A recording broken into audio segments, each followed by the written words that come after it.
You've enjoyed watching VTubers for a while, or maybe you just thought the idea of being an anonymous character online was pretty cool. So you decide to invest. You buy a GIF tuber, a PNG, a pre-made model, or maybe you go all out for a pristine custom live 2D rig and start streaming. And at first, you stream just for the sake of turning on the camera. Being front and center meant something to you, even though nobody was really watching at the start.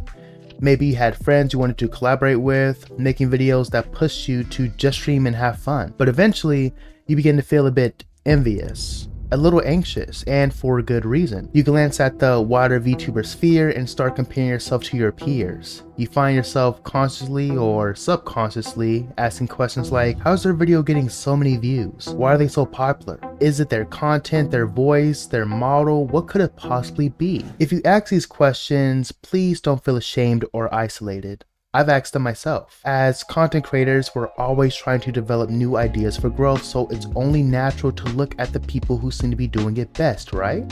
Wrong. In 2026, the game has completely changed. Most of the creators you see successfully marketing themselves through clips and social media right now were preemptively boosted during the COVID-19 pandemic, back when the stakes and the barrier to entry were at an all-time low. On top of that, VTubers who've been in the game for half a decade or more have the legacy numbers to automatically trigger algorithmic reach. This means copying their style, posting a mountain of raw clips, running weekly scheduled collaborations, and making provocative clickbaity content on sites like Reddit for quote-unquote engagement is no longer the optimal way to grow. This trap is called survivorship bias. In layman's terms, survivorship bias is a logical error where you only focus on successful outcomes while completely ignoring the failures and upsets. You're looking at creators at the top of their game, like IRIAM or Kenji, without understanding the hidden mechanics behind why their content gets thousands of views while yours struggles to break double digits. The first hidden mechanic is the algorithmic snowball effect. When a legacy VTuber posts a standard middle-of-the-road clip, the platform immediately pushes it to a seed audience of thousands of verified, highly active fans. The algorithm sees instant initial attention and violently boosts its reach. But when a newer creator posts an identical style of clip, the algorithm has to test it to a cold, random audience. Without that built-in loyalty, the clip dies in infancy. For instance, let's say there's a huge uptick in a major game because a massive creator streams it for a month. If you mimic that behavior, your content is suddenly pivoted against the massive creator who started the trend, their popular friends who are collaborating with them, their mid-tier colleagues following the algorithmic momentum, the endless army of dedicated clipper channels blasting out highlights, and then the hundreds of other VTubers in your exact viewership range. That is an entire ocean of noise you're trying to stream over during peak hours. Which brings us to the blue ocean vs red ocean effect. During the pandemic, the demand for digital entertainment was at an all-time high, and the supply of VTubers was low. It was a blue ocean. Uncharted, peaceful, and full of open opportunity.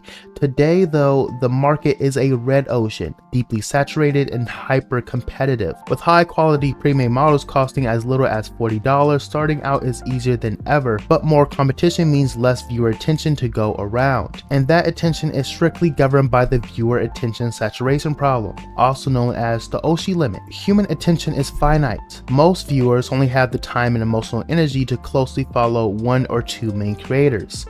Years ago, the slots in a viewer's weekly schedule were wide open. Today, those slots are largely filled, and to get noticed, a new creator can't just match the status quo. You have to offer something distinctly different to break someone's existing viewing habits. When you take these three core theories into account, you can understand why copying the old playbook isn't going to get you anywhere but burnt out city. So what's the secret?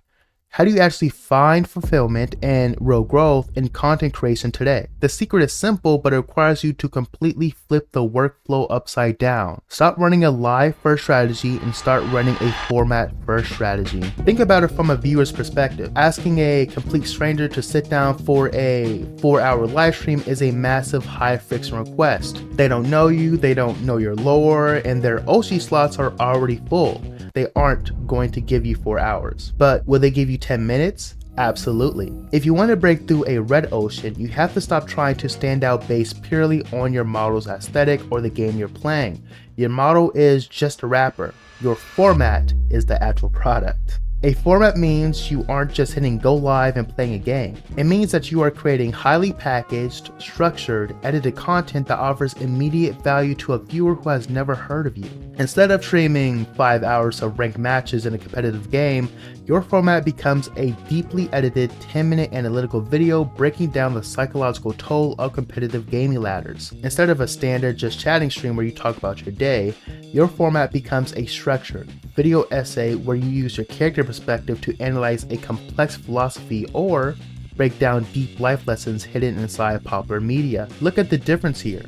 The old way relies on the viewer already liking you to enjoy the video. The new way gives the viewer immediate value, which makes them end up liking you. When you focus on a distinct conceptual format, you completely bypass the algorithmic snowball effect. You aren't fighting legacy creators for raw engagement numbers because you are filling a specific gap they aren't touching. You're giving the audience a low friction entry point to your mind, your humor, and your perspective. So here's your blueprint going forward. First, audit your content. Look at your last 3 streams or videos.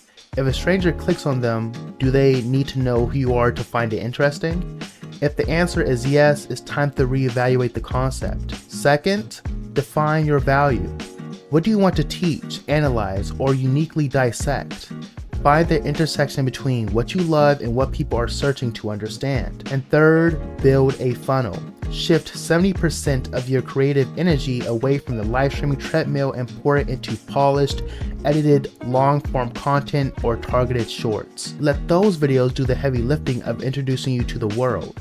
Then use your live streams purely as a secondary casual space to hang out with your community that your videos organically brought in. Stop renting space on a broken algorithm by chasing cheap engagement. Build a format, provide genuine value, and own your audience. That's all for today, and remember, stay positive, humble, and open to new opportunities, Daggerino. I'll see you in the next one. Suitoin signing out.